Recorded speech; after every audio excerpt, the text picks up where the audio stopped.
I'm Marj Wagland, and I was a Greenwood as well. From the early to mid-50s, I think we started coming down here. I was about 5 when we first started coming down to San Remo on holidays. Dad and Mum spent a lot of time at the pub, and we spent a lot of time on the beach while they were there. Later on, I met my husband, who was a fisherman here at the hotel, as you do. And so that was basically how we got to be, how I got to be a person who's now living in San Remo. Well, I've heard 2 different versions of how the Cork Club actually started. A couple of the local fishermen, who are older fishermen, say it started in Stanley in Tassie, and fishermen from there talked about it, obviously, and they started a Cork Club here in San Remo.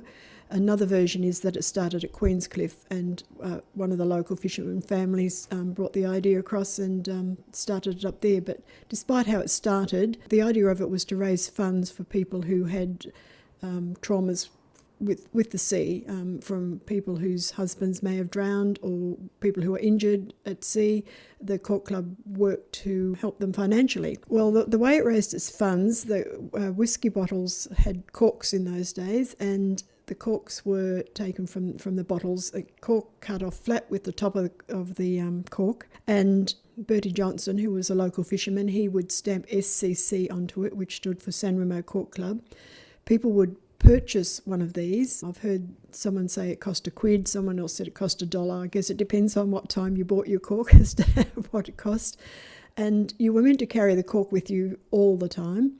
If you were accosted by somebody else who was in the Cork Club and you didn't have your cork, then you would have to pay a fine. And at Ross's Hotel, and later on I believe at Lyle's as well, they had a piss pot up above the bar, and you were meant to throw the fines up into the piss pot, and more often than not they would land on the floor. From what I can remember, Thelma Robb was one of the first people I know who was helped by the Cork Club, and I'm sure there were many before that, but Thelma Robb's husband and his brother were drowned at sea and their bodies never recovered.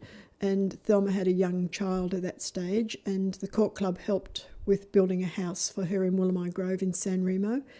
Another time, my husband was involved in a road accident. This was before we were married, or before we were even going together. He was involved in a road accident and was in hospital for some time.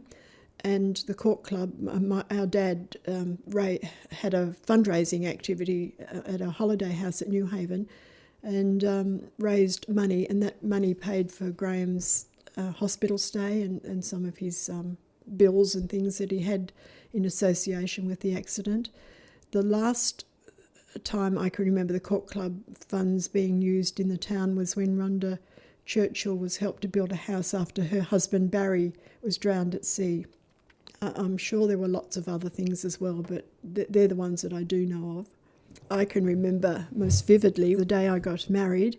Dad was walking down the aisle with me, and partway down the aisle, Alan Huntley called out, "Got your cork, Roy?" Dad sort of half paused, put his hand in his pocket, pulled out his cork, and then we continued on down the aisle. So that was one memory I have, one strong memory I have of have you got your cork? These 2 corks belonged to our parents, to my mum and dad. I have memories of them producing their corks quite often whenever they were challenged, whenever they were around, mostly in the pub or down the street or something. People would sometimes say, "Have you got your cork, Roy? You got your cork, Val?" And they'd pull them out. So they have special memories for that time of our lives, and I think it shows the community spirit, and it showed that it was a smaller community and people knew each other. And it wasn't just the locals who were in the Cork Club. Like, our parents weren't local people, but they were in the Cork Club. And I think a lot of the holiday makers were regular people who came back year in, year out. It wasn't just the locals who supported it. It was, just about everybody who came here on a regular basis.